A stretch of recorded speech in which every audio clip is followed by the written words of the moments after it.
¿Cómo están todos? Ya hace un tiempo que estamos haciendo algunos videos con respecto a autores.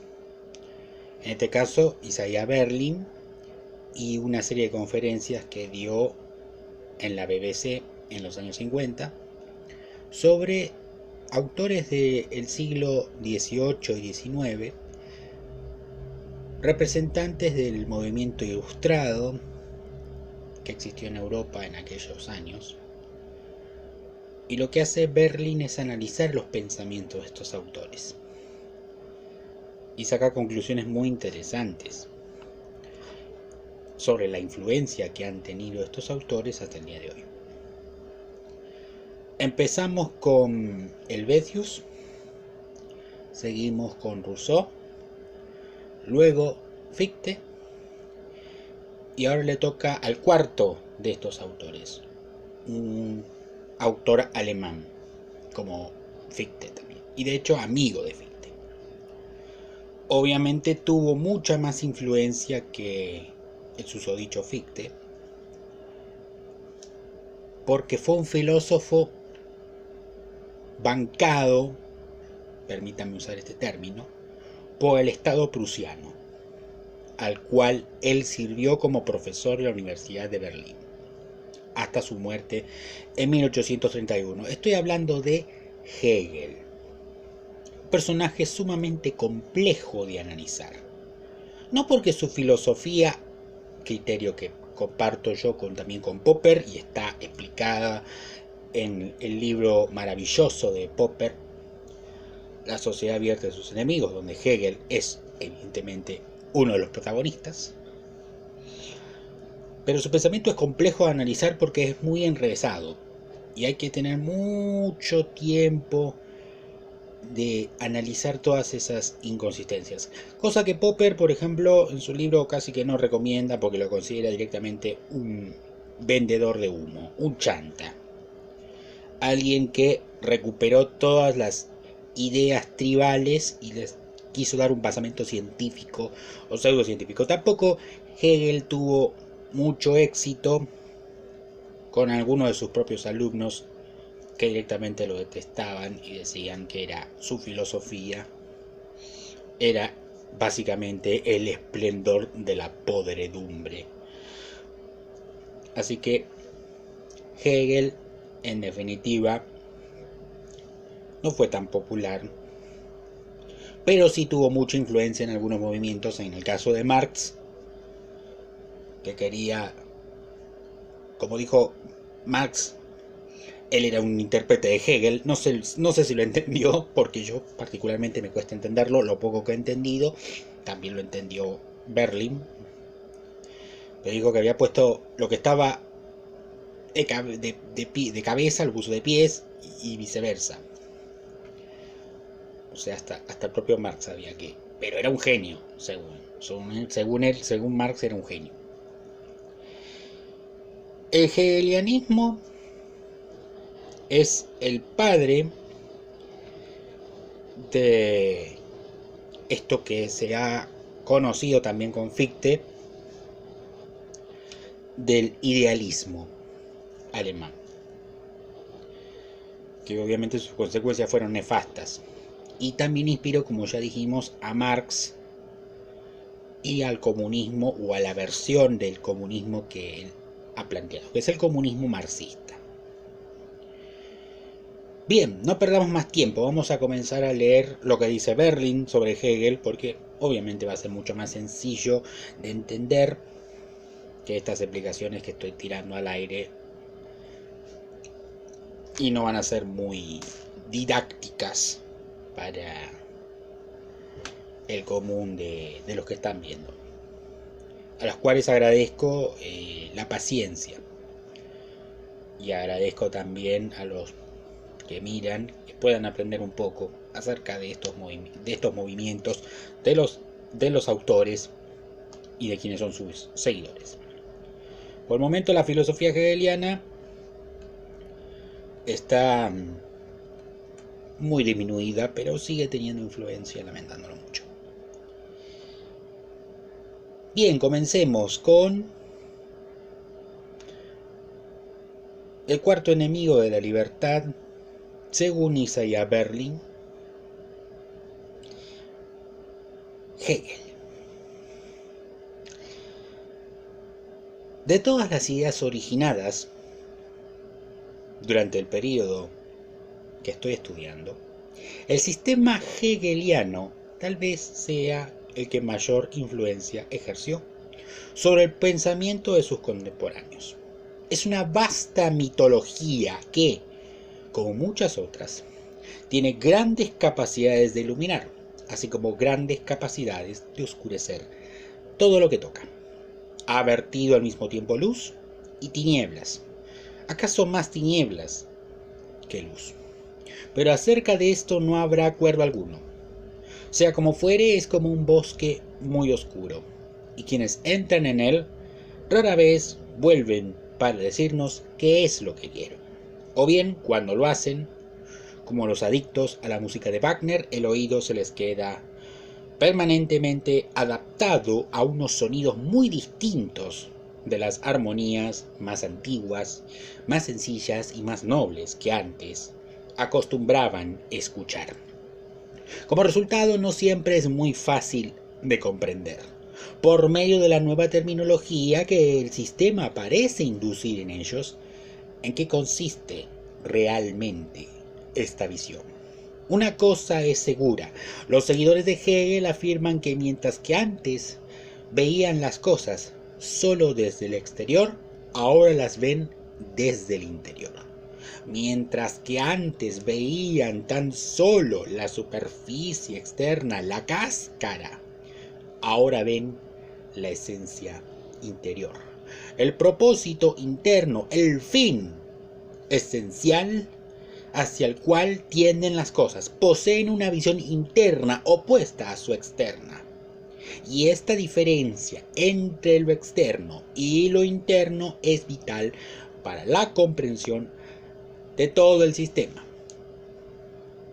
Cuando contemplamos objetos materiales, mesas, sillas, árboles, piedras, todo lo que vemos es una variedad de objetos, y los movimientos que hay entre esos objetos, y podemos describirlos y clasificarlos y concentrar nuestras clasificaciones en fórmulas generales que nos permitan describir y predecir su conducta y tal vez decir asimismo algo acerca de su pasado. Cuando alguien pregunta por qué las cosas ocurren como ocurren, hay dos sentidos en estas palabras ¿por qué? En un sentido, la ciencia natural responde a la pregunta. Si yo digo ¿por qué no vuela hacia arriba la mesa, sino que en general permanece sobre la Tierra?, mencionarán una enorme cantidad de hechos físicos acerca de las moléculas y sus relaciones, y me hablarán de las leyes físicas que actúan sobre esas moléculas. Sin embargo, todo lo que esto hace es darme unas leyes muy generales acerca de las características de objetos que se asemejan entre sí. Newton y Galileo demostraron ser hombres de genio al reducir al mínimo el número de fórmulas en cuyos términos puedo clasificar el comportamiento de los objetos, de modo que pueda hacerlo lo más económica y claramente posible. Pero supongamos que hago una pregunta muy distinta. Supongamos que digo, comprendo perfectamente lo que me están diciendo. Están describiendo lo que hace esta mesa. Todo lo que me están diciendo es que la mesa, por ejemplo, no se eleva, sino que permanece sobre la tierra, porque pertenece a una clase de entes que en general están sometidos a las leyes de la gravedad. Pero yo deseo saber algo bastante distinto. Deseo saber por qué lo hace, en el mismo sentido en que pregunto cuál es el sentido de su conducta, o antes bien, cuál es el propósito de lo que hace, por qué fue dispuesto el mundo de tal manera en que las mesas en realidad no huelen. Por ejemplo, ¿por qué crecen los árboles, pero no las mesas? Este ¿por qué?, no admite como respuesta simplemente referirse a lo que ocurre, y ni siquiera mencionar unas leyes muy poderosas en cuyos términos yo puedo determinar la posición y el movimiento de cada molécula. Yo deseo saber por qué las cosas ocurren en el sentido de las palabras ¿por qué? En que hago la pregunta, ¿por qué este hombre golpea a otro hombre? En este caso, no responderían simplemente porque ciertas moléculas que giran en cierta manera produjeron un determinado efecto en su torrente sanguíneo que gradualmente afectó sus músculos en tal forma que se levantó el brazo, etc. En cierto sentido, todo esto es verdad y pueden decirlo, y sin embargo no contestará a la pregunta que estoy haciendo. Responderían a mi pregunta mucho más naturalmente si me dijeran que lo hizo porque estaba furioso, o bien para alcanzar tal o cual fin.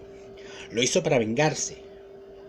Lo hizo para obtener la satisfacción de causar un dolor a la persona a quien golpeó.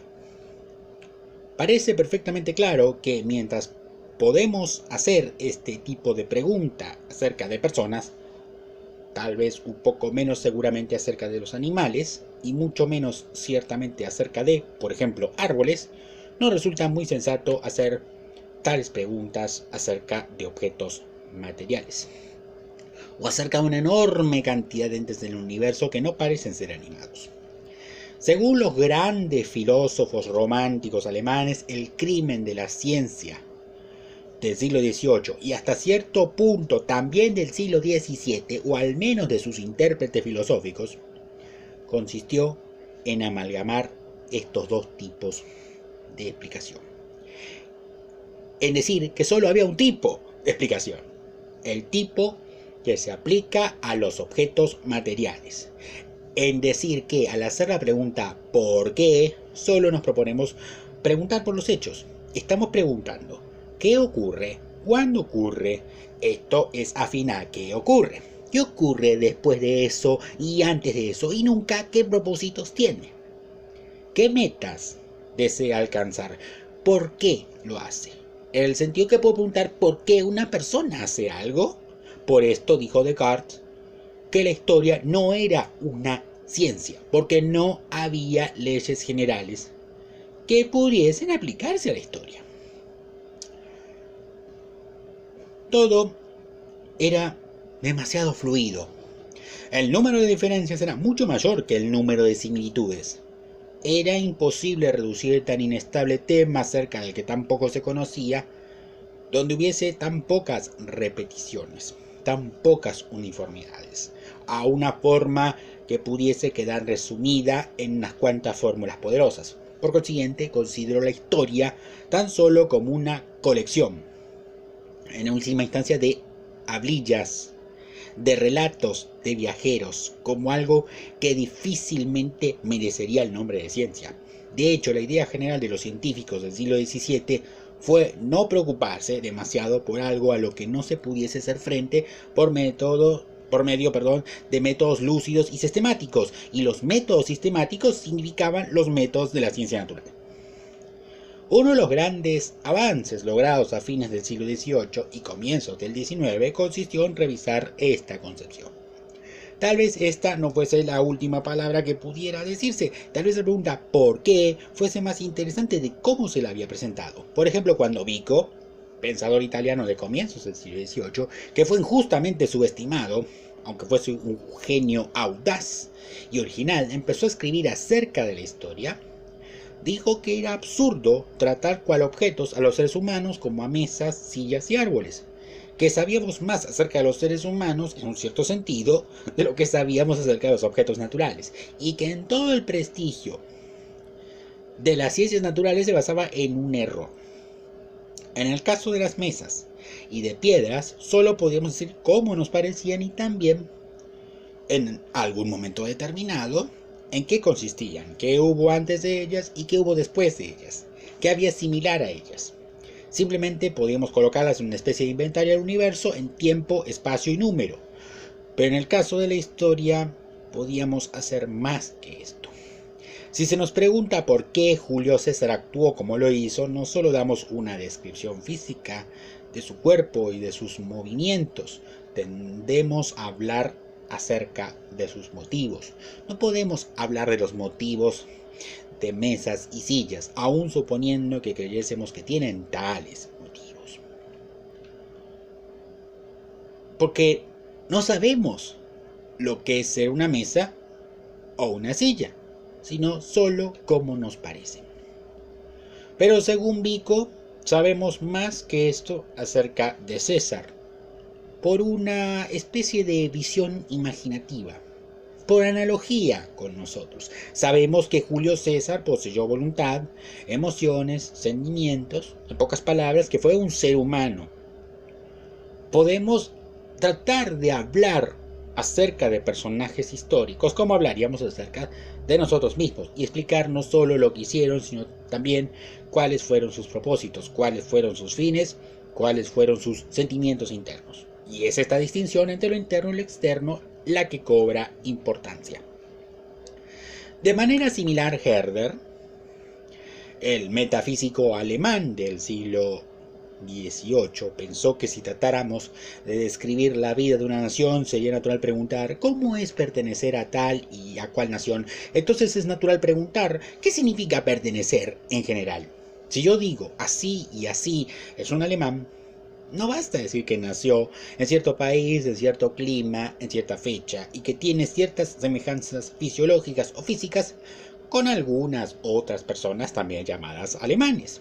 Cuando digo que pertenece a ellos, y aún más cuando digo que se siente que pertenece a ellos, que se siente alemán, esto significa al menos que le gusta lo que les gusta a otros alemanes, que le gustan las canciones alemanas, que le gusta el modo como los alemanes comen y beben, que le gusta el modo de vida, el modo como hacen sus leyes y la manera de anudarse las agujetas de los zapatos. Sentirse alemán es tener cierta conexión con otros alemanes, a que no puede limitarse a una simple descripción material o física de la conducta exterior, como lo quisiera un conductista. Cuando yo digo de alguien que es alemán y que se emociona al sonido de las canciones alemanas o que se inflama al ver ondear una bandera alemana, las palabras mismas canciones alemanas no deben analizarse de una manera física, puramente materialista o científica.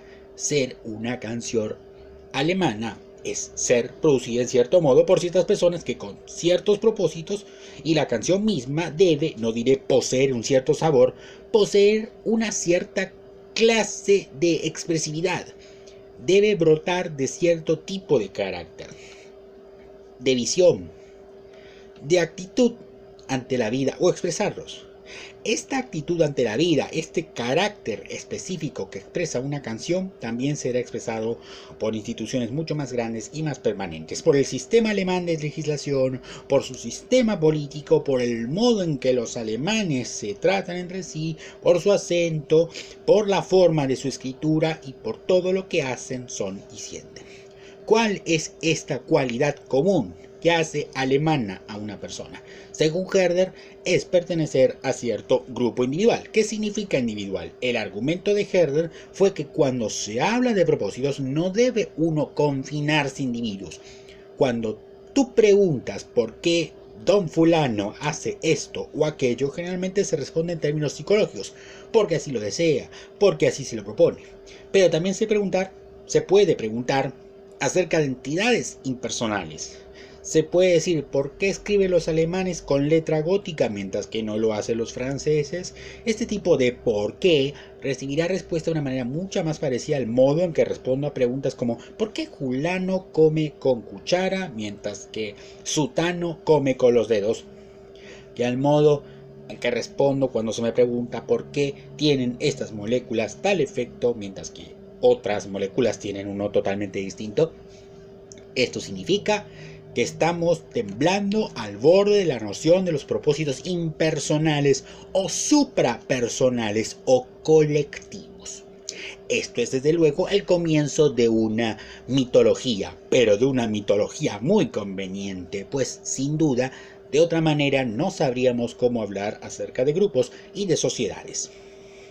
Cuando decimos que una nación tiene un genio peculiar, que el genio portugués es totalmente distinto del genio chino, no estamos diciendo que un determinado portugués común es un hombre de genio y diferente de determinado chino de genio. Estamos tratando de decir que el modo en que los portugueses construyen sus barcos, el modo en que expresan sus ideas, tiene algo en común, una especie de parecido familiar o de rostro familiar que lo imbuye todo y que es totalmente distinto del correspondiente parecido entre los chinos.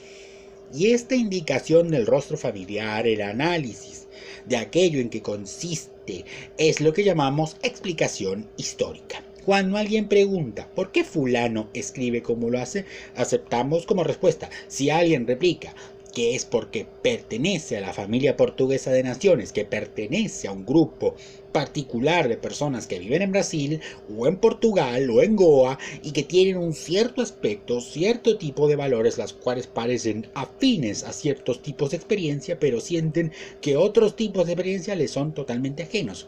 Esta es una respuesta a la pregunta ¿por qué?, la cual es totalmente distinta de la respuesta dada por las ciencias.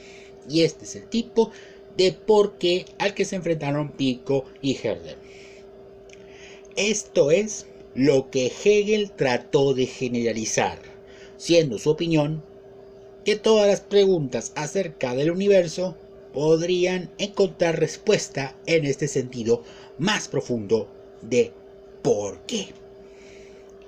Hegel formuló esto diciendo que el universo era en realidad el autodesarrollo del espíritu del mundo. Un espíritu del mundo es algo semejante a un espíritu individual, pero que abarca y es idéntico a todo el universo. Si tú puedes imaginar el universo como una especie de entidad animada, poseedora de un alma en un sentido más o menos similar, pero no cabe duda de que más grande, a aquel en que los individuos poseen almas, intenciones, propósitos, voluntades, entonces puedes preguntar, ¿por qué ocurren las cosas como ocurren? Ocurren así porque forman parte de un vasto movimiento espiritual que tiene propósitos, intenciones y una dirección. Casi como los seres humanos, tienen propósitos, intenciones y una dirección. ¿Cómo sabemos cuál es esa dirección? Porque somos parte de ella. Porque cada individuo es un elemento finito de un todo infinito que, hablando en términos colectivos, posee un cierto propósito y una cierta dirección. Pero pueden decir, ¿qué pruebas tenemos de esto? Ciertamente Hegel no ofrece nada que pudiera llamarse prueba empírica o científica. En última instancia resulta ser un caso de visión metafísica o un acto de fe. Si lo que dice no fuera así, afirma Hegel, entonces habría demasiados hechos brutos.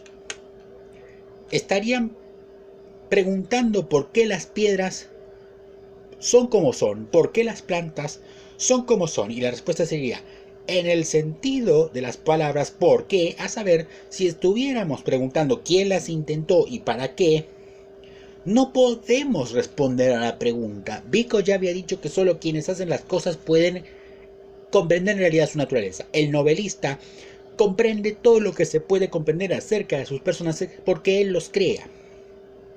No hay allí nada que él no conozca, porque los ha creado. En ese sentido, comprensión, solo Dios puede comprender el universo, pues Él lo ha creado. Y nosotros solo podemos comprender esas cosas finitas que hacemos. Un relojero comprende un reloj como un novelista comprende a sus personajes.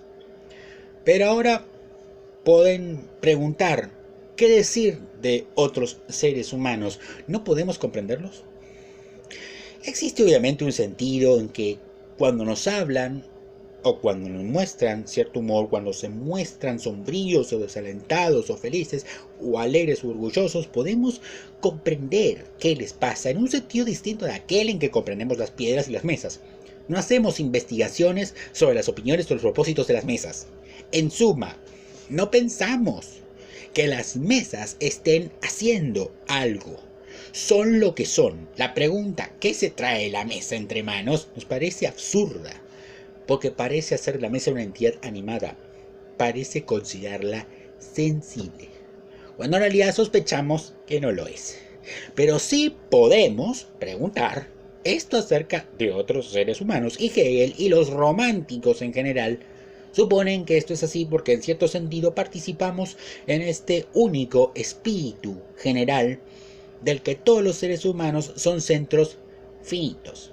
Y nosotros tenemos una especie de captación metafísica, una visión casi telepática de lo que la gente es, porque nosotros mismos somos seres humanos. Por consiguiente, la historia no es más que un relato de las experiencias de los seres humanos.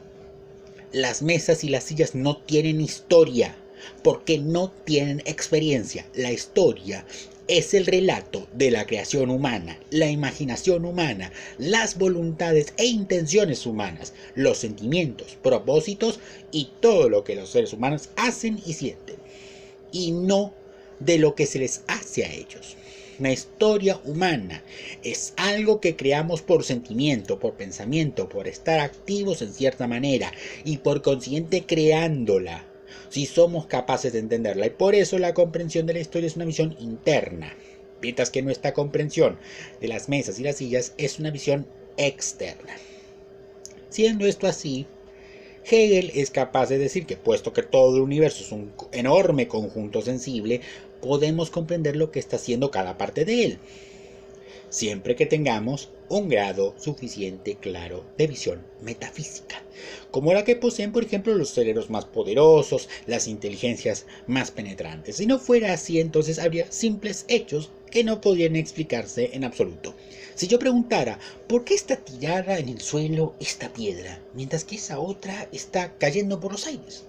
Yo tendría que contestar que esa clase de por qué no se pregunta en el caso de las piedras, simplemente así es.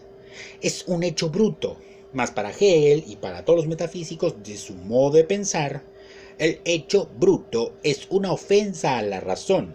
No podemos aceptar hechos brutos porque no se les tiene que explicar y simplemente están allí como un desafío a nuestro entendimiento, a menos que podamos relacionarnos con un sistema propositivo, a menos que podamos hacerlo embonar en una pauta, se quedan sin explicación. ¿Pero qué es una pauta? Una pauta es algo que todo plan tiene. La pintura tiene una pauta porque alguien la planeó así. La sinfonía tiene una pauta porque solo esta es la que hace que sus varias partes tengan sentido. Porque hay un propósito total al que se somete la sinfonía, ya sea en la mente del músico que la compuso, ya sea de parte de los músicos que la tocan, o de parte del público que las escucha. Un propósito en cuyos términos los diversos elementos de la sinfonía, a saber los diversos sonidos, funcionan unidos en una pauta. Y a menos que podamos captar la pauta, no comprendemos. Esta es la clase especial de entendimiento que significa percepción de las pautas. Este es el sentido en que comprendemos lo que es ser alemán, lo que es ser francés. Ser alemán es formar parte de una pauta alemana general, pauta que incluye tener experiencias alemanas, esperanzas y temores alemanes, el modo como camina un alemán, el modo en que se levanta, el modo de mantener la cabeza, todo lo suyo. Si entonces preguntamos, bueno, ¿qué papel desempeña él en la pauta general en la cual consiste todo el universo? La respuesta es que esto solo puede ser descubierto por alguien que vea el conjunto. Pero solo el conjunto, si fuera consciente de sí mismo, se vería a sí mismo como conjunto. Nosotros nos vemos limitados a ver solo partes. Algunos ven partes más grandes, otros más pequeñas, pero como se logra algún grado de entendimiento, es al percibir las cosas como partes de cosas más grandes. Surge aquí una nueva pregunta. ¿Cómo funciona en realidad el espíritu? ¿Cuál es el mecanismo? ¿Cuál es la pauta? Hegel creyó haber encontrado la respuesta. Dijo que funcionaba de acuerdo con lo que él llamó la dialéctica.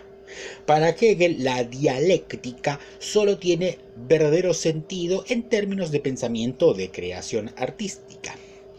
Y la aplica al universo porque piensa que en el universo se encuentra una especie de acto de pensamiento o una especie de acto de autocreación, la autocreación. pues no existe nada más. ¿De qué manera funciona la dialéctica? Funciona de una manera un tanto parecida a aquella en que funcionan las personas cuando tratan de descubrir las respuestas a las preguntas.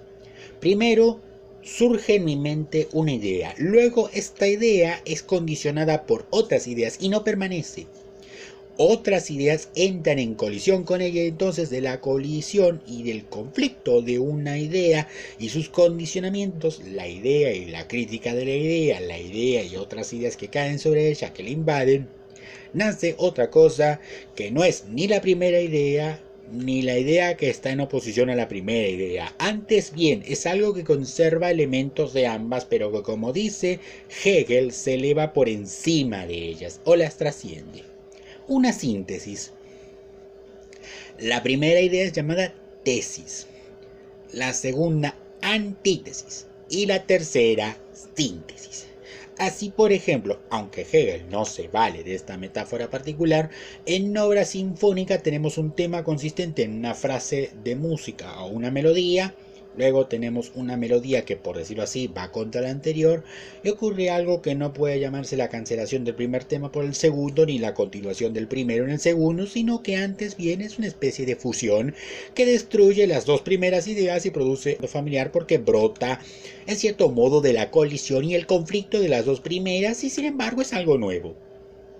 Según Hegel, así es como funciona el universo.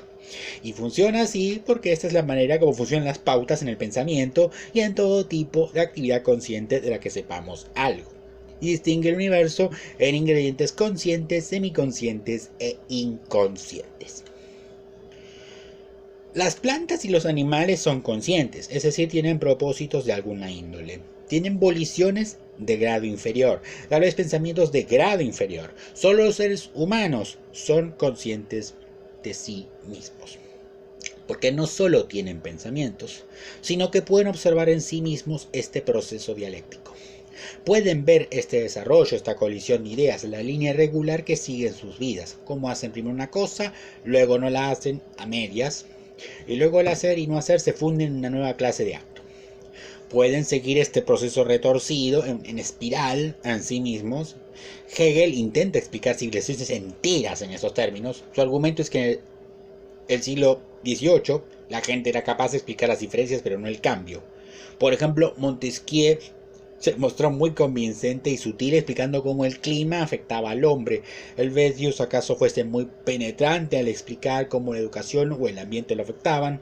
Otros pensadores del siglo XVIII, al hacer analogías excesivas entre seres humanos y entidades insensibles, explicaron cómo los seres humanos llegaron a ser lo que eran hasta cierto punto, ciertamente cómo sus cuerpos llegaron a ser lo que eran hasta cierto punto, ciertamente cómo sus cuerpos llegaron a ser lo que eran tal vez sus sistemas nerviosos, acaso otros aspectos de ellos, pero ¿cómo hemos de explicar el cambio? Después de todo, Italia en las épocas romanas y la Italia de hoy son, en el aspecto físico, casi el mismo país. Los mares que la bañan la afectan del mismo modo. Su clima no se ha alterado considerablemente ni tampoco su vegetación, y sin embargo los italianos modernos son totalmente distintos de los romanos antiguos. Los pensadores característicos del siglo XVIII sostuvieron que esto se debía al desarrollo humano. Era el resultado de la educación y el gobierno, y cómo los seres humanos eran gobernados, o antes bien, mal gobernados, pensaron algunos como Helvétius, muchos bribones, o tal vez una enorme cantidad de tontos, mal regidos por incontables necios, ocurrieron los desastres de que tan rebosante estaba la historia, hasta el comienzo del período racional de la existencia humana. Para Hegel, claramente esto no bastaba. Si los seres humanos estaban hasta tal punto bajo la influencia de causas externas como tenía que mantenerlo la ciencia del siglo XVIII, materialista por necesidad, entonces no se pueden explicar las grandes diferencias, el crecimiento y el desarrollo. Esto solo puede explicarse por la dialéctica, a saber, por algún proceso de movimiento, por un dinamismo de cierta índole, esta colisión de tesis y antítesis, que este perpetuo choque de fuerzas es el responsable del progreso. Estas fuerzas no son simplemente pensamientos en la cabeza de la gente, se encarnan a sí mismas en instituciones, en iglesias, en constituciones políticas. Tal vez en estas vastas empresas humanas, en migraciones de pueblos, por ejemplo en revoluciones o en grandes desarrollos intelectuales en que la tesis y la antítesis en su estado de continua tensión interna y mutua llegan a un clímax, pero hay un brote y la síntesis llega a nacer como una especie de fénix de las cenizas de la tesis y de la antítesis. Esto no necesita tomar formas físicas concretas, no necesita adoptar la forma de una sangrienta revolución, puede tomar solo la forma de un vasto despertar cultural como el Renacimiento o de algún enorme descubrimiento artístico, intelectual o espiritual, pero siempre toma la forma de un paso adelante. El proceso no es un continuo, sino que ocurre a saltos. Primero la creciente tensión de la fuerza de su opuesto, luego el clímax y el enorme salto, el resorte que la mente humana, no necesariamente solo la mente humana, sino todo el universo, llega a un nuevo nivel o a un nuevo estante. Entonces, una vez más, comienza el proceso. La nueva creación es devorada por sus propias fuerzas opuestas internas, hasta que la tensión vuelve a llegar a un clímax y ocurre el nuevo salto. Según Hegel, esta es la historia. Esto es lo que explica las discontinuidades y las tragedias. Las tragedias de la vida consisten en este conflicto inevitable, pero a menos que hubiese estos conflictos entre nación y nación, entre institución e institución, entre una forma de arte y otra, entre un movimiento cultural y otro, no habría ningún avance. Si no hubiese fricción, habría muerte. Por ello, según Hegel, hay algo superficial, algo inadecuado que el siglo XVIII da del mal, del pensar, del sufrimiento y de la tragedia como debidos simplemente a errores, a mala administración, a ineficiencia, de modo que en un universo eficiente todo esto sería suavizado y existiría una armonía completa. Pero según Hegel, el conflicto es el síntoma mismo de desarrollo, de crecimiento, de que ocurre algo, de la corriente de la vida chocando contra la cáscara de alguna experiencia anterior, de la cual surgirá ahora, relegando así la cáscara al basurero de aquellos trozos de experiencia, de aquellos trozos de historia que han terminado y son consignados ahora a algún pasado muerto. A veces este desarrollo ocurre en forma de actividades nacionales. A veces hay héroes individuales que personifican estos saltos. Alejandro, César, Napoleón. Ciertamente estos personajes destruyeron mucho. Ciertamente causaron muchos sufrimientos. Tal es la consecuencia inevitable de todo tipo de avance. A menos que haya fricción, no habrá progreso. Antes de Hegel, Kant, y antes que él, Mandeville, y hasta cierto punto Pico, ya habían dicho algo por el estilo. Surge ahora esta pregunta: ¿qué significa decir que la historia es un proceso racional? Según Hegel, decir que un proceso es racional consiste en que cuando se capta lo que es, en la única forma en que realmente se puede comprender algo, es decir, por medio de una voluntad a la que llama razón, entonces vemos que el proceso es inevitable. No puede ocurrir de otra manera que como ocurre. El orden de las ideas de Hegel va un tanto como sigue. ¿Cómo aprendemos siempre una verdad? Digamos que 2 y 2 son 4. Al principio este se nos presenta como un hecho bruto. El escolar tiene que aprenderse de memoria al principio la tabla de multiplicar. No comprende por qué 2 veces 2 debe ser igual a 4. Por tanto, esto es una carga sobre su intelecto y su memoria, un dogma, que tiene la tarea de aprender y de recordar. Solo cuando ha aprendido los axiomas y las reglas de la aritmética se da cuenta de que 2 veces 2 no solo son 4, sino que no pueden dejar de ser 4. No tiene que repetirlo de memoria, se ha convertido en parte de su capacidad natural de sumar o de multiplicar. Así supone Hegel. Cuando estudiamos la historia, llegamos a un nivel lo bastante racional, subimos a una cierta etapa de iluminación en que empezamos a comprender que los hechos históricos no solo ocurrieron como ocurrieron, sino que tuvieron que ocurrir así, necesariamente. No en el sentido de la causalidad mecánica de que trata la física, sino antes bien. Por ejemplo, en el sentido que seguimos las etapas de un argumento matemático, en que no hay reglas rigurosas, o quizás incluso una sinfonía, donde no hay reglas absolutamente fijas. Pero podemos decir que cada parte es, por decirlo así, inevitable. O como diría Hegel, una sucesora racional de la parte anterior. De modo que decimos que la parte anterior no tiene sentido a menos que la etapa posterior esté allí para completarla. Del modo en que podemos seguir la pauta de un tapiz. Cuando hemos aprendido así la aritmética y la música, nos desplazamos libremente en el mundo matemático o en el musical. La pauta queda identificada con nuestro propio modo de pensamiento y de sentimiento, de acción. Ya no lo consideramos externa ni opresiva, ni creemos que existen unas inflexibles leyes de fado a los que debemos adaptarnos, pero que no son parte de lo que somos, de lo que deseamos, de nuestras propias vidas.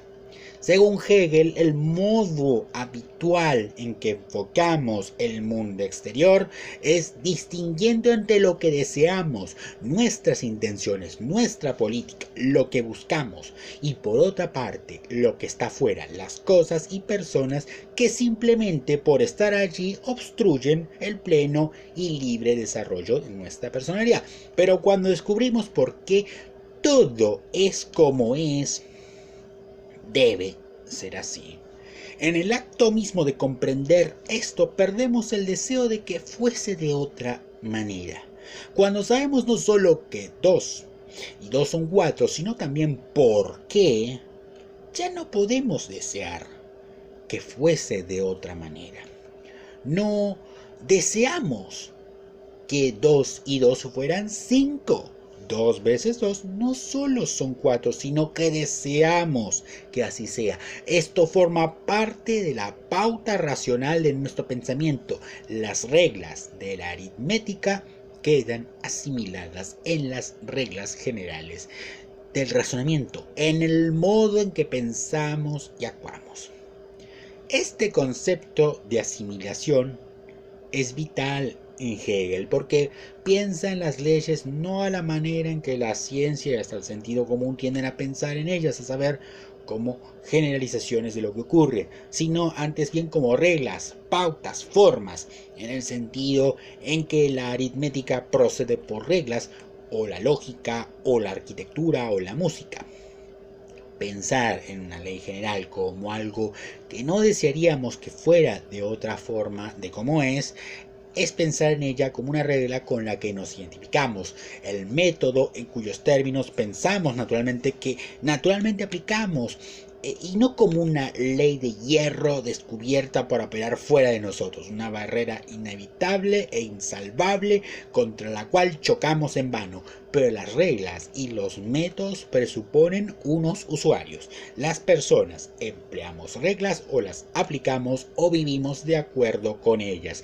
Y si el universo obedece las reglas, no está muy lejos de esto la idea de un gran drama en que los personajes desempeñan los papeles que se les han asignado. Pero debe haber un dramaturgo. Y si ahora podemos imaginar a los personajes en la resolución del dramaturgo, comprendiendo sus intenciones, llegaremos a algo similar a la noción hegeliana de cómo funciona el mundo. Es una antigua creencia teológica o metafísica que las leyes, las cuales al parecer parecen ser barreras, algo que no podemos superar, gradualmente van introduciéndose en nuestro propio yo. En cuanto comprendemos sus propósitos y empezamos a utilizarlas fácil y libremente, así cuando alguien llega a ser matemático, piensa casi inconscientemente en términos matemáticos y de manera similar se escriba correctamente una vez que se han asimilado las reglas de la gramática sin sentir que nos han impuesto una terrible camisa de fuerza de reglas y regulaciones despóticas. Si podemos tratar en esos términos a la naturaleza, identificarnos conscientemente con su funcionamiento, tan de cerca que sus leyes coinciden con las reglas y pautas de nuestros propios razonamientos, voliciones y sentimientos, entonces hemos obtenido la visión interna. Se dice entonces que estamos en conjunción con la naturaleza en sus propósitos y sus intenciones. Esta unión, esta fusión con el universo siempre ha sido de una u otra manera la meta de todos los grandes místicos y metafísicos. Hegel expone este concepto en un lenguaje pesado, oscuro y ocasionalmente majestuoso. De él deriva su notable paradoja de que la libertad es el reconocimiento de la necesidad. Uno de los problemas más antiguos de la política, así como de la vida, la metafísica y la moral y todo lo demás, es este: si yo estoy absolutamente determinado, si algún observador omnisciente puede prever cada paso que yo doy, ¿cómo puede decirse que soy libre? Si todo lo que he hecho en el pasado, estoy haciendo en el presente y haré en el futuro, puede ser explicado por alguien que conoce todos los hechos y todas las leyes que los gobiernan, ¿qué sentido tiene decir que puedo hacer lo que deseo? ¿No soy yo un elemento absoluta y rígidamente determinado en algún universo en bloque? Hegel pensó que este problema eterno era uno que él había resuelto. El mundo, según él, como hemos visto, es algo que se desarrolla, ora gradual y acumulativamente, en otros momentos por explosiones. Las fuerzas cuyos conflictos crean el movimiento, cuyos choques finales son saltos cataclísmicos a la siguiente fase, toman a veces la forma de instituciones, iglesias, estados, culturas, sistemas jurídicos, a veces de grandes invenciones, descubrimientos, obras maestras artísticas, a veces de individuos, grupos, partidos y relaciones personales. Este es el movimiento dialéctico. Pero si yo lo comprendo, ¿cómo puedo oponerme a él? Si yo comprendo un arte o una ciencia, la lógica, o la música, o las matemáticas, ¿cómo puedo desear algo que vaya contra él? Comprender no es simplemente aceptar, sino desear activamente lo que se comprende, porque ser comprendido es pasar a ser parte de aquel que comprende, parte de sus propósitos, sus metas y su avance hacia un objetivo. Desde luego, esta no es una hipótesis empírica ni una teoría científica. No hay hechos que puedan ir en contra de esta pauta hegeliana. Se trata de una vasta visión metafísica en que todo se acomoda o bien como tesis o bien como antítesis.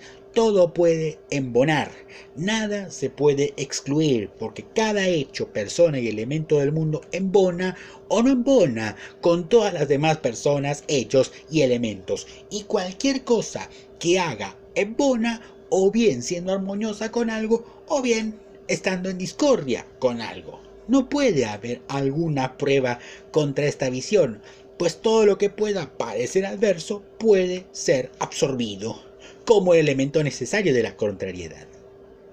Por esta razón, no es una explicación científica ni racional, en el sentido que, por ejemplo, son racionales los sistemas darwiniano y neptuniano, porque podríamos concebir una evidencia contra ellos y se les puede poner a prueba, pero no hacia la dialéctica. Es una especie de marco de cosas en general. En esta visión metafísica, ¿qué ocurre con la libertad humana? Hegel triunfa en este punto. ¿Qué es la libertad? Sino hacer lo que deseo hacer, obtener lo que deseo obtener, sacar de la vida lo que estoy buscando. Solo puedo lograr esto si no voy en contra de las leyes que gobiernan el mundo. Si las desafío, entonces seré inevitablemente derrotado. Desear ser algo es el primer principio de la racionalidad. Es irracional desear ser aniquilado, tratar de causar un estado de cosas en que no hay más deseos, no hay más objetivos. Si deseo practicar las matemáticas, resultará contraproducente comportarme como si 2 y 2 no fueran 4. Si deseo construir un aeroplano, será suicida desafiar las leyes de la aerodinámica. Si deseo ser eficaz en el terreno de la historia, no debo lanzarme contra las leyes que gobiernan los seres y las instituciones humanas. Este hecho de no desafiar no es una aquiescencia que yo adopte conscientemente con resignación. Aun cuando preferiría ser libre, pero comprender por qué las cosas no pueden ser de otro modo es desear que no sean de otro modo. Porque comprender las cosas es comprender las razones de ellas. Es simple locura desear que las cosas sean de otro modo que como racionalmente deben ser. Según Hegel, desear que el universo fuera distinto de como es sería como desear que 2 y 2 fueran 17. Si las leyes de la historia quedan asimiladas en la esencia de mi propio pensamiento como lo están las reglas de la aritmética, desear entonces que fueran de otro modo es como querer que yo fuera yo mismo y al mismo tiempo distinto de lo que soy. Ser guiado por reglas y no tenerlas, pensar y no pensar. Si comprendemos a Shakespeare, no podemos desear que Hamlet tenga el carácter de Falstaff, pues eso es no comprender las intenciones de Shakespeare, es no comprender por qué creó a Hamlet y a Falstaff como los creó. Desear que Carlomagno hubiera vivido después de Luis XIV y pensar que Cromwell hubiera muy bien podido comprender vivir en el siglo XIX y Bismarck en el siglo XVII es no comprender cómo está hecho el mundo. Es desear una contradicción, ser irracional. Por consiguiente, siempre deseo ver aquello que de todos modos estoy obligado a hacer, y a tener lo que se desea es ser libre. Que todo vaya según nuestros deseos, que nadie nos obstaculice, representa la libertad absoluta, y lo único que la tiene es el espíritu absoluto. Todo está allí.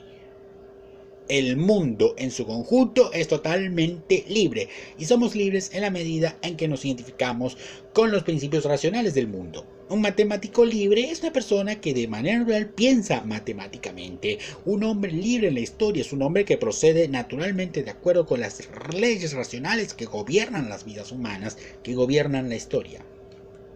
Ser feliz, ser libre, es comprender dónde se está y cuándo se está, dónde se está en el mapa y actuar en consecuencia. Si no actuamos, si en cambio dejamos que actúen sobre nosotros, nos volvemos materia histórica. Nos convertimos, como lo dijo Séneca, en esclavos arrastrados por el destino y no hombres sabios guiados por él. En Hegel vemos la historia a través de los ojos de los vencedores y ciertamente no por los ojos de las víctimas. Vemos la historia del mismo modo en que la han visto aquellos que, en ese sentido, comprenden la historia. Los romanos fueron victoriosos, triunfaron, y triunfar significa estar del lado bueno del flujo de la historia. Tal vez los capadocios a quienes los romanos derrotaron pensaban de un modo muy distinto acerca de las cosas, interpretaron el universo de un modo diferente, pero si lo hubiesen comprendido correctamente no habrían sido vencidos. Y porque fueron vencidos tienen que haberlo interpretado mal. Por consiguiente, comprender bien las cosas, ser victorioso, sobrevivir, ser real en el sentido hegeliano de la palabra, son cosas que en cierto sentido se identifican. Sin duda, la historia está llena de crímenes y de tragedias desde el punto de vista de una determinada generación. Tal es el modo de la dialéctica. La historia, nos dice Hegel, no es un progreso terso, no son los campos verdes, los arroyos borboteantes de la naturaleza según Rousseau. Eso representa una concepción muy falsa. La historia es la mesa del sacrificio, como él la llama, a la que la felicidad de los pueblos, la sabiduría de los estados y la virtud de los individuos fueron llevadas para sacrificarlas. La historia no es el teatro de la felicidad. Los periodos de felicidad son como páginas en blanco. ¿Cómo se hace la historia? La historia la hacen los pocos, desde luego, por seres humanos que son las más elevadas criaturas racionales. pero no necesariamente lo hacen con sus deseos y anhelos conscientes. Los grandes héroes de la historia, los que aparecen en los clímax, en los momentos de síntesis, ¿acaso piensan que simplemente van en busca de sus propios fines particulares? César y Alejandro fueron hombres ambiciosos y su mayor deseo era engrandecerse o derrotar a sus enemigos, pero la historia es más sabia que ellos. La historia los aprovecha como armas suyas, los utiliza semiconscientemente. A esto lo llama Hegel la astucia de la razón. Dice que es la historia la que pone a las pasiones a trabajar para ella, mientras que lo que desarrolla su ser por medio de tal impulso paga el castigo y sufre la pérdida. En resumen, hay una sola, vasta y omnipresente razón, o lo que él llama el espíritu, cuyo desarrollo es todo lo que ocurre. Es un desarrollo del espíritu porque no existe nada más. Es un autodesarrollo porque nada más puede desarrollarlo. Si lo comprendemos, somos sus instrumentos voluntarios. Si no lo comprendemos, luchamos contra él y estamos perdidos. No gustar de lo que se ve como racionalmente determinado, oponerse a ello, es simplemente una manía suicida. La última estupidez, una especie de inmadurez, una incapacidad de ser adulto, subjetivo. Es para Hegel un término extremo de oprobio.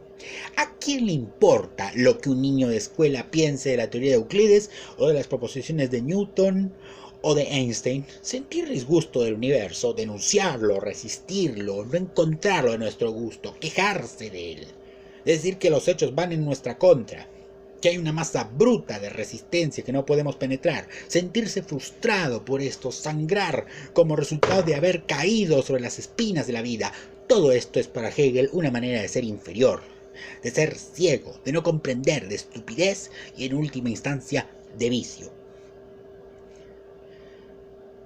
Permítaseme tratar de explicar esto un poco más claramente. Para Hegel, comprender la historia es realmente comprender la naturaleza de las cosas en general, y por ello es automáticamente una especie de autoidentificación consciente con su pauta, de modo que ser libre y ser racional son lo mismo. Ser racional es comprender. Comprender es asimilar en nuestro propio ser. No ser libre significa tropezar con obstáculos externos. Cuando se ha salvado el obstáculo, se vuelve nuestro. Así como cuando una parte de propiedad es externa a nosotros y luego al adquirirla o al invadirla, la hacemos nuestra y ya no está fuera de nuestro alcance y somos libres. Hay algo absurdo y demencial, según Hegel, en elogiar o en condenar el vasto proceso en cuyos términos resulta explicable todo. Tener conciencia de toda la marcha objetiva de la historia y luego elogiar algunas partes de ellas porque nos gustan y condenar las otras porque pueden parecer que contienen crueldad o injusticia o despilfarro, es simplemente ceder a caprichos subjetivos. Esto significa una incapacidad de elevarse por encima de lo que él llama la sociedad civil, constituida por los deseos económicos de los hombres, los deseos privados ordinarios de los hombres, de prosperidad, de comodidad o una vida feliz, que es el nivel en que se quedaron los pensadores superficiales como Locke. Ver un vasto trastorno humano y luego condenarlo porque es cruel o porque es injusto para con los inocentes es, según Hegel, algo profundamente necio y desdeñable. Es como condenar el hecho de que el número 3 no tenga una raíz cuadrada racional. ¿Quién puede querer saber lo que este o aquel hombre siente acerca de los acontecimientos de importancia cósmica? Estas insatisfacciones son hechos triviales acerca de sentimientos pasajeros de alguien. Estar verdaderamente a la altura de la ocasión es elevarse a su nivel para comprender que está ocurriendo algo inmenso y crítico. Tener un sentido de una ocasión histórica cuando tal vez la humanidad está alcanzando un nuevo nivel que automáticamente transformará la contemplación de ambos hechos y los sistemas de valores. Encontramos en Hegel una clara distinción que corre por toda su obra entre, por una parte, lo subjetivo, lo emocional, lo personal, lo utilitario, lo de clase media, lo individualista, que puede formar una etapa necesaria del desarrollo humano, pero que es transitoria y que a comienzos del siglo XIX ciertamente se había quedado atrás. Y por otra parte el objetivo, lo demostrativamente racional, lo poderoso, lo inexorable, lo decisivo, lo concreto, lo que él llama lo histórico universal. Hegel está fascinado por el concepto de un gran hombre que es un creador y un destructor de sociedades, el ser, en que de momento la historia ha concentrado su fuerza poderosa e irresistible, quien es a la vez instrumento y meta de la marcha inexorable de la historia. Para Hegel, preguntas sobre si el gran hombre, el que estremece la tierra, es bueno o virtuoso o justo, carecen absolutamente de sentido. Y son en realidad mezquinas, pues los valores implícitos en estas palabras son a su vez creados y superados por esas transformaciones mismas cuyo hercúleo agente es el gran hombre. Para Hegel, la pregunta de si semejante hombre es justo o injusto pertenece al sistema particular de valores, a la particular esfera de acción, al particular momento en que está ocurriendo en la historia en un momento dado. Estos son valores que los propios grandes hombres han creado en el pasado, pero los mártires de una generación a menudo resultan los legisladores de la siguiente. Por tanto, decir que algo es malo, miserable, erróneo, monstruoso, indignante en una época determinada, es decir, que así lo es al nivel que el gran proceso racional ha alcanzado en este momento en particular, pero por la transformación misma de ese proceso, gracias a un inmenso acto heroico, por una revolución, por una guerra, por la aparición de algún gran héroe que alteró los pensamientos y los actos de la humanidad, los valores de la época anterior quedan automáticamente superados. Y lo que parece abominable en una generación resulta virtuoso en la siguiente. Por tanto, aguardemos, pues solo será valioso aquello que la historia haga real. Un valor, a fin de cuentas, si queremos que sea real, deberá ser objetivo, y objetivo significa aquello que el mundo intenta, la razón, la pauta universal, aquello que después aporta al mundo en el desarrollo irresistible, en el desenvolvimiento del rollo, la marcha inexorable, lo que Hegel llama la marcha de Dios en el universo, que para él es, en última instancia, la actividad del Estado. La pauta importa más que el individuo, pues, ¿qué es el individuo? Nomado en sí mismo es tan ininteligible como lo sería una mancha de color, un sonido aislado, una palabra divorciada de la frase de la que forma parte.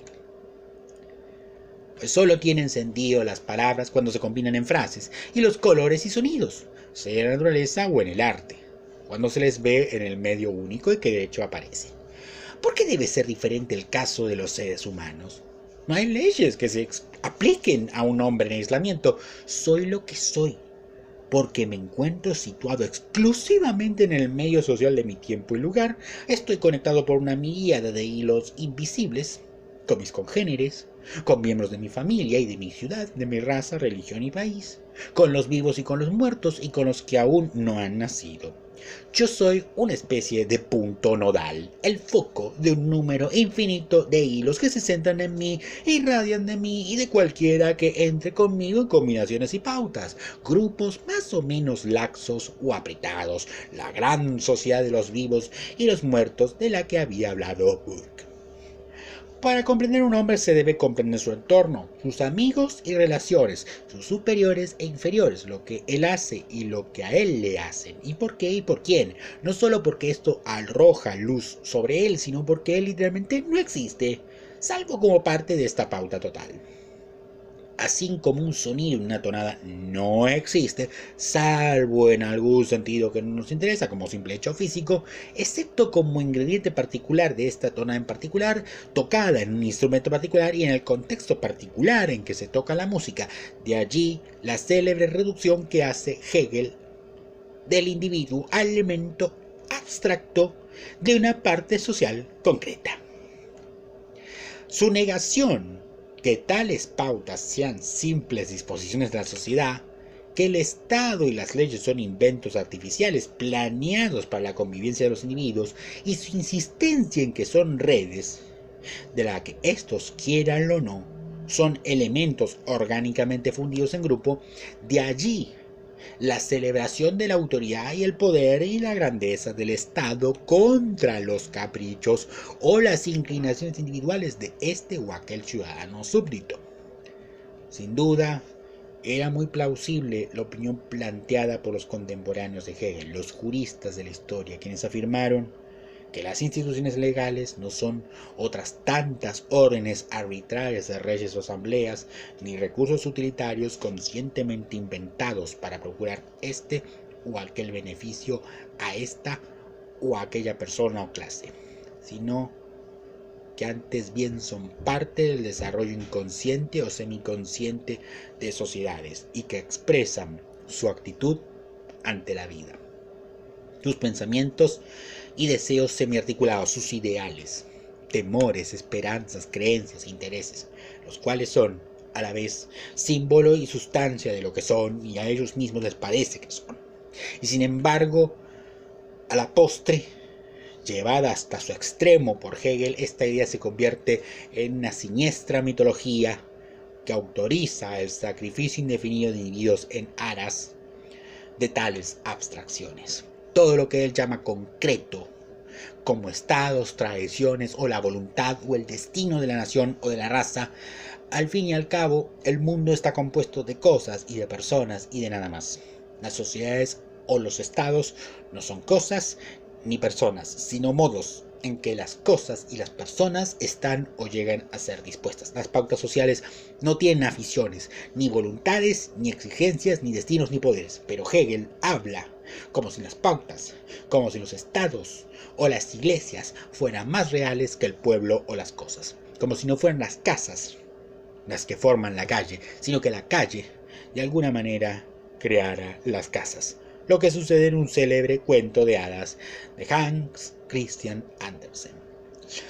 Entre todas las pautas, el Estado es supremo, es la más elevada de todas las pautas, como el anillo de hierro del que habló Fichte. Las integra a todas, porque es la humanidad en su aspecto más consciente, más disciplinado y más ordenado. Y si creemos que el universo está en marcha, debemos creer que va marchando en una dirección inteligible.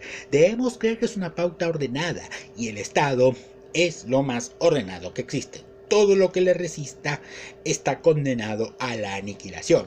Y con justicia, pues lo que es justo y lo que es injusto es lo que la historia promueve o rechaza. La única fuente objetiva de justicia es la dirección de los propios hechos, no un juicio individual, no un código particular de leyes, no un conjunto de principios morales, sino el imperativo de la historia misma, las exigencias de la historia. Hegel habla continuamente de lo que la historia exige y de lo que la historia condena, y el modo en que hoy hablamos acerca de tal nación o tal persona que ha sido condenada por la historia es ejemplo típico del realismo hegeliano. Estas son las imágenes y el culto del poder, del movimiento de la fuerza por la fuerza misma. Para Hegel, esta fuerza es el propio proceso divino, aplastando todo lo que debe ser aplastado, entronizando aquello cuya hora de dominio ha sonado. Y esto es para Hegel la esencia del proceso. Tal es la fuente de los héroes de Carlyle o del superhombre de Nietzsche, de los movimientos que abiertamente rinden culto al poder, como el marxismo y el fascismo, los cuales, a sus diferentes maneras, derivaron una moral a partir del triunfo histórico. Es la fuente del gran contraste que Hegel está trazando continuamente entre los grandes hombres y los seres humanos ordinarios, entre los luchadores que se abren paso violentamente y elevan a la humanidad hacia un nuevo nivel, y las simples hormigas del hormiguero humano, que cumplen su tarea sin cuestionar en realidad si es necesario soportar tales cargas. Sobrevive en la distinción que nosotros mismos hacemos entre lo que llamamos realista e irrealista.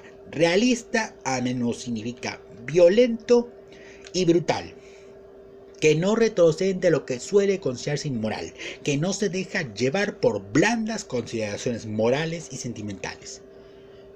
Hegel subraya enérgicamente la necesidad de la acción violenta que puede ser condenada por los moralistas más gasmonios de la historia. La gangrena, dice, no se cura con agua de lavanda. El progreso es la obra de héroes que se elevan por encima de la moral convencional porque encarnan lo más elevado del espíritu humano, a tan alto nivel, a tan ingente pináculo, que los seres humanos ordinarios apenas pueden discernir lo que ocurre a estas alturas. Obtienen su fuerza, nos dice, no de la pacífica tradición consagrada por el tiempo, sino de una fuente cuyo contenido está oculto, de un espíritu interno aún oculto bajo la superficie. Por tanto, allí no se aplican las virtudes ordinarias. A veces Hegel se pone sentimental hablando de los héroes. Alejandro muere joven, César es asesinado, Napoleón es enviado a Santa Elena. A veces exulta hablando de su fuerza brutal, y lo que dice de los héroes también lo dice de los pueblos. Los pueblos están realizando siempre las ingentes tareas que les asigna la historia, y cuando la historia ha acabado con ello, los descarta. Los pueblos son como los ropajes que al gran proceso de la historia universal ora se pone, ora se quita y desecha a su capricho. Habiendo bebido el trago amargo de la historia universal, que anhelaba con sed infinita, un pueblo aprende su propósito y luego muere. Un pueblo que insiste en sobrevivir después de desempeñar su parte es una simple nulidad política y un fastidio. La historia es una gran marcha objetiva y cataclísmica, y quienes no la obedecen son borrados por ella. Pero, ¿por qué hemos de condonar todas estas crueldades? ¿Por qué el simple hecho de que una cosa haya ocurrido del modo en que ocurrió la justifica automáticamente? ¿Estamos nosotros tanto en contra de los vencidos, de las víctimas de la historia, contra Don Quijote, contra quienes son aplastados por las ruedas del progreso? ¿Consideramos perverso de parte de Don Quijote que haya protestado contra la vulgaridad, la mezquindad, la inmoralidad, la insignificancia de los hechos y que haya intentado, aunque absurdamente, levantar un ideal más noble? Hegel no ataca este problema. Para él las visiones de los mártires no solo son patéticas, no solo son débiles, no solo son despreciables, para él, en cierto sentido, también son viciosas. Lo único malo es oponerse al proceso universal, pues el proceso universal es la encarnación de la razón, y cuando dice encarnación lo dice en el sentido literal, y oponerse a él es algo inmoral.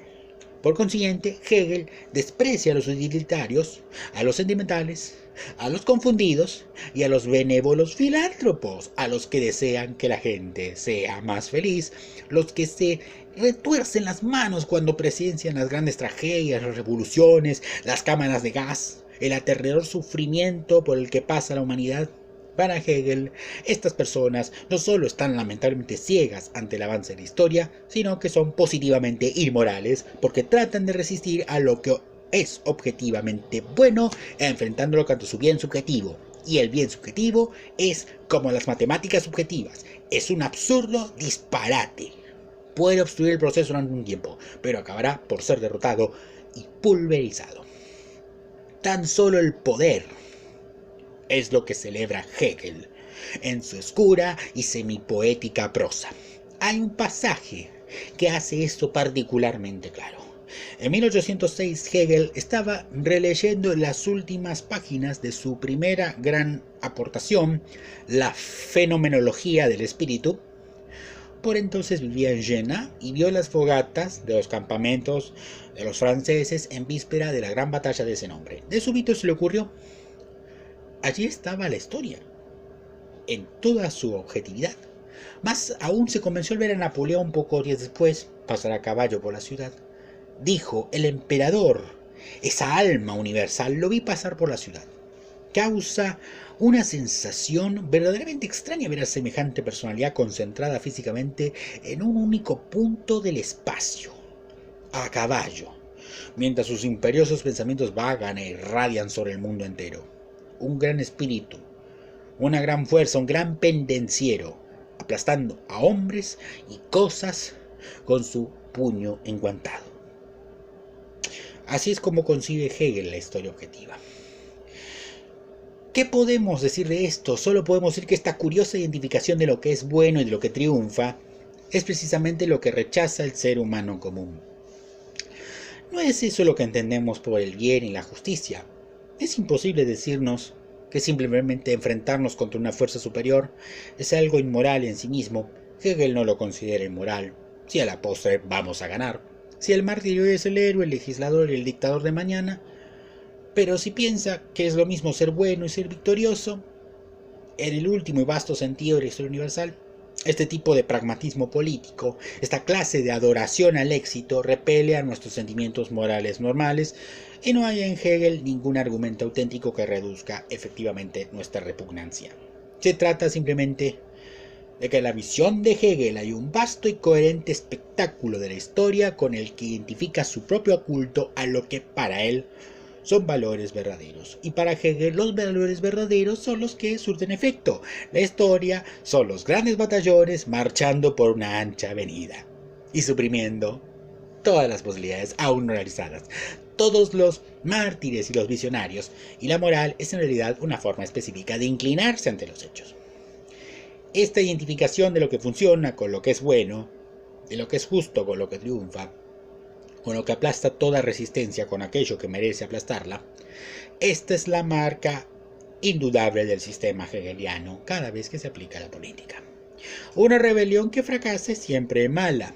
Tal vez por ello no resulte muy sorprendente que Hegel haya aprobado los decretos de censura con los que Metternich controló el derecho a la libre expresión en las universidades alemanas, ni que lo hubiese llamado a Berlín el rey de Prusia, quien ciertamente no deseaba tener a ningún liberal en ese puesto particular y en ese momento. Y sin embargo, no debemos ser injustos con Hegel, hizo mucho por el avance de la civilización. Casi por sí solo creó la historia institucional. Aunque Herder y hasta Vico la habían presagiado, fue Hegel quien imprimió profundamente esta verdad en la imaginación de toda su generación, que la historia humana era la historia de las instituciones, tanto al menos como la historia de reyes, generales, aventureros, conquistadores y legisladores. Además, fue en realidad Hegel quien puso en claro que lo que la gente buscaba en la historia era lo individual y lo único, no lo general, y que a este respecto la historia era profunda y auténticamente distinta de las ciencias naturales. Las observaciones de Hegel sobre las ciencias naturales son a menudo ridículas, revelan su ignorancia y son grotescamente dogmáticas. Pero sí mostró una gran visión al transmitir la idea de que las ciencias naturales siempre buscan aquello que es común a todos los objetos que están en observación. De modo que al descubrir lo que es uniforme en muchas cosas diferentes como átomos, mesas, elefantes y terremotos, pueden formular unas leyes que se aplican a un número infinito de ejemplos similares de átomos, mesas y demás. En cambio, esto es lo último que buscaríamos en la historia. Cuando leo acerca de Robespierre o de Napoleón, no quiero que me digan qué es lo que Napoleón tuvo en común con todos los demás aventureros o con todos los demás emperadores. No deseo saber exactamente cómo se asemejaba a Robespierre a todos los demás juristas y revolucionarios. Lo que deseo descubrir es aquello que tiene importancia incomparable y característica de estos dos hombres. Quiero que Robespierre y su vida, y su carácter, y sus actos cobren vida ante mí en su individualidad única.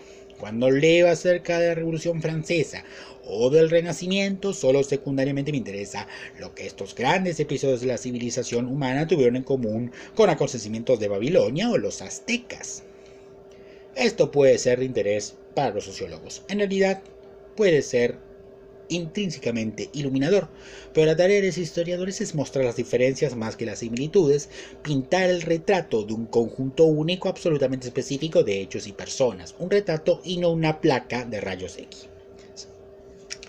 Hegel aplicó este concepto a las instituciones así como a los individuos. Ciertamente nadie antes del siglo XIX consiguió posible escribir la biografía de un ejército, de un servicio civil o de un desarrollo religioso. El modo en que Hegel trata la historia como si fuese el autodesarrollo de un vasto e infinito espíritu universal contribuyó grandemente, pese a toda su mitología y oscuridad, al surgimiento de una historia nueva, la historia de la interconexión de todas las cosas.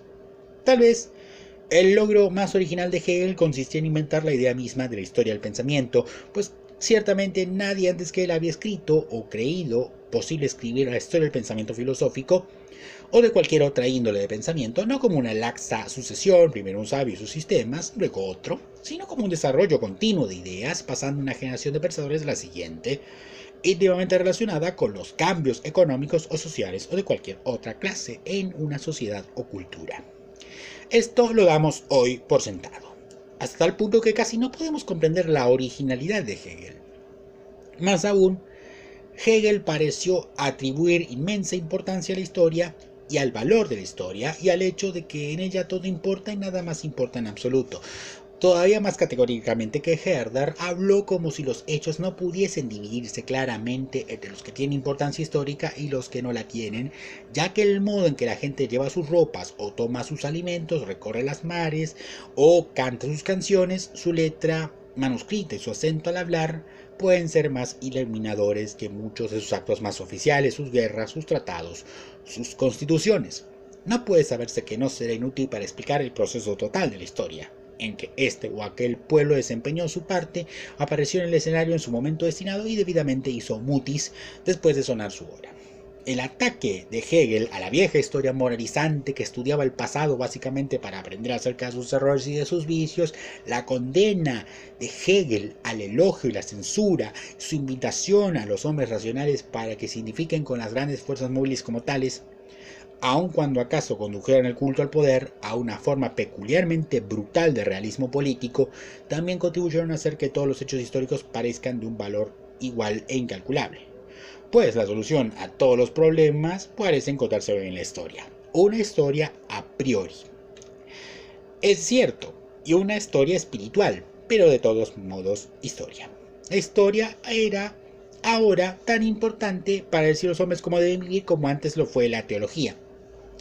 Fue la nueva teodicea, la interpretación de las vidas de Dios a los hombres, y de esta manera desacreditó la historia del siglo XVIII que clasificaba los hechos de acuerdo con alguna norma subjetiva de bien y de mal, y en cambio cargó la balanza a favor de esa escrupulosa historia fáctica que trató todos los hechos como si fueran de un mismo nivel y que estuvo dispuesta a buscarlos en los rincones más inverosímiles. La historia era de importancia suprema, todo lo que bien hecha merecía ser tomado en cuenta, pues podía arrojar luz, dejando al descubierto la esencia de esa red única, de esa concatenación de elementos que forma la personalidad individual, en este caso el universo, y del que los hombres son elementos y miembros.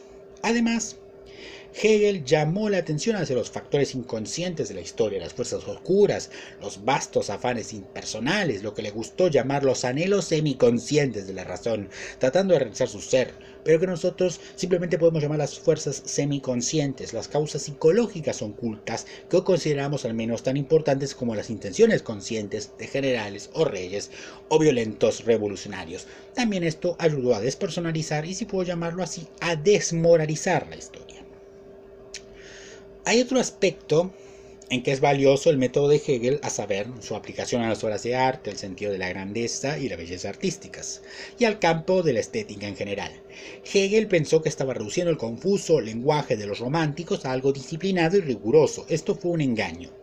La forma adquirió un tipo especioso de tecnicismo, pero el contenido siguió siendo absolutamente oscuro. Pese a todos sus esfuerzos, los conceptos siguen sueltos.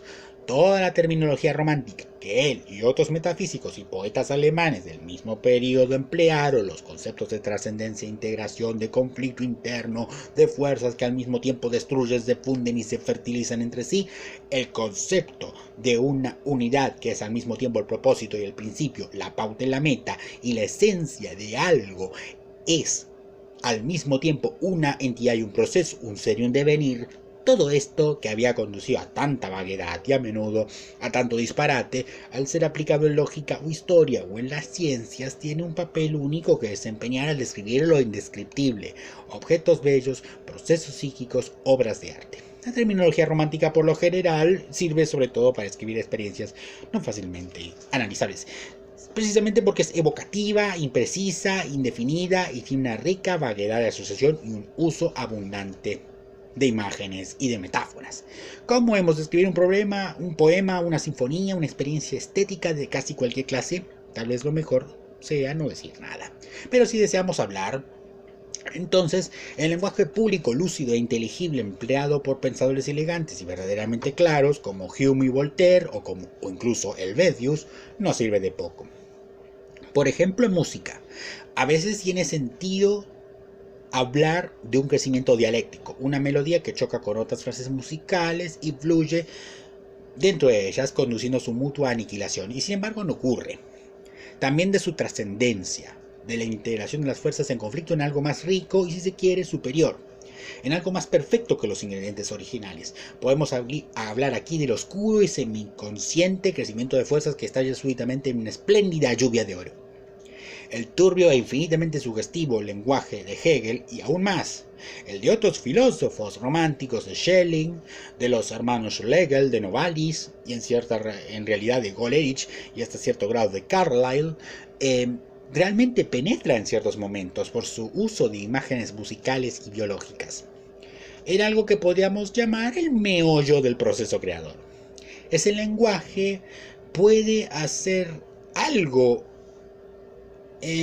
por transmitir la esencia de cómo es el desarrollo de una pauta, la interrelación impalpable y sin embargo muy real de sonidos y sentimientos y hasta de propósitos morales. En una sinfonía, una ópera, una misa, y con un mayor riesgo de enturbiar las cosas, esa manera semipoética de hablar puede darnos un sentido mucho más vívido de los contornos de una cultura, de los ideales de una escuela de artistas o filósofos, o de la actitud de una generación, de algo que no debe ser analizado con la terminología más precisa, más lógicamente coherente, más objetiva, única, que con sus normas de integridad y de cultura garantiza la verdad y la claridad en campos que sean reductibles a un dato más exacto. En la crítica literaria, la historia del arte, en la historia de las ideas y el análisis de la civilización, en cada disciplina que hay poesía, así como prosa, la prescripción hegeliana, el método de tesis, antítesis, la descripción de todo como si perpetuamente estuviera pasando a su opuesto, como un equilibrio inestable de fuerzas en mutuo conflicto, transformó auténticamente tanto la sensibilidad europea como sus modos de expresión. El verdadero error de Hegel fue suponer que todo el universo, absolutamente todo, era una especie de obra de arte, la cual se estaba creando a sí misma, y por consiguiente que este tipo de terminología semibiológica, semimusical, era la que mejor la describía. Como resultado, impuso a la humanidad una gran cantidad de ideas erróneas. Por ejemplo, que los valores eran idénticos a los hechos, y que lo que era bueno era lo que triunfaba, lo cual todas las personas con sensibilidad moral, mucho antes y después de su época, han rechazado. Y lo han rechazado con razón. Su gran crimen fue crear una enorme mitología en que el Estado es una persona y la historia es una persona. Y hay una sola pauta que tan solo la visión metafísica puede discernir. Creó una escuela de historia a priori que pasó por alto los hechos ordinarios, porque el filósofo, armado de su visión superior, puede deducir lo que ocurre por una especie de doble visión racional, una especie de clarividencia, que le permite decir con certidumbre matemática lo que ha ocurrido, en contraste con el modo tristemente empírico, imperfecto y confuso con el cual tiene que proceder el historiador ordinario. A pesar de todos los vicios, Hegel creó un inmenso sistema que durante largo tiempo dominó los espíritus de la humanidad.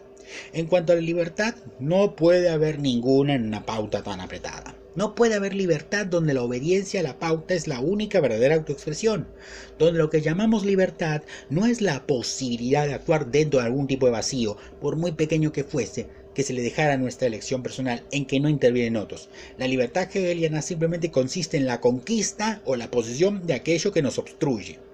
Hasta que hayamos conquistado y poseído todo, entonces seremos idénticos al amo del universo. Mientras no hayamos hecho eso, lo mejor que podemos hacer es tratar de comprender por qué debemos ser como debemos ser. Y en lugar de quejarnos, gruñir y llorar por las aterradoras cargas que pesan sobre nosotros, recibirlas con alegría. Pero la alegre recepción de cargas no es libertad.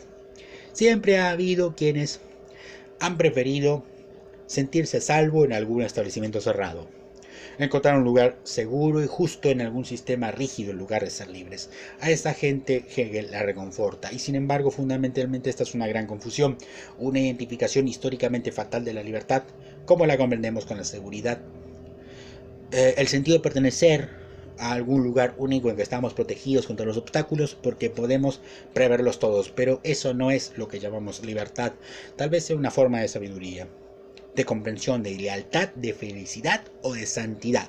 La esencia de la libertad siempre ha estado en la capacidad de elegir como deseemos elegir, porque deseamos así elegir, sin coacciones, sin amenazas, no devorados por algún vasto sistema, y en el derecho a resistir, a ser impopular, a defender las propias convicciones, simplemente porque son nuestras. Esta es la libertad verdadera, y sin ella no hay libertad de ninguna clase y ni siquiera la ilusión de ella. Espero que haya quedado un poco claro qué pretendía Hegel con su sistema. Como verán, hay muchas cosas que le da la mano nuestro autor Verlaine. Obviamente yo no coincido tanto con él. Pero bueno, la dialéctica hegeliana está bien. Es una idea bien expresada, creo que la única bien expresada de parte de Hegel. Pero después hemos visto la adoración al éxito y otras tantas terminologías rimbombantes y oscuras que pueblan la mente de este personaje, que ha tenido tanta influencia, como bien dijo Verlaine. Y además la parte que más me llama la atención, no recordaba esta parte, que es la parte de la idea del establecimiento cerrado, que es lo que dice Popper también al respecto de las ideas hegelianas, que son como una especie de edificio cerrado, muy bien protegido. Y sí, es una fortaleza y es la ampliación de las ideas de Fichte de esta idea, ¿no? De que las ideas relacionadas, de que el Estado, como representación de la idea, como representación del ser humano, cuando vence es porque el universo lo quería así. Pero bueno, ya hemos hablado bastante de Hegel y nos concentraremos en el siguiente enemigo de la libertad, Henri de Saint-Simon.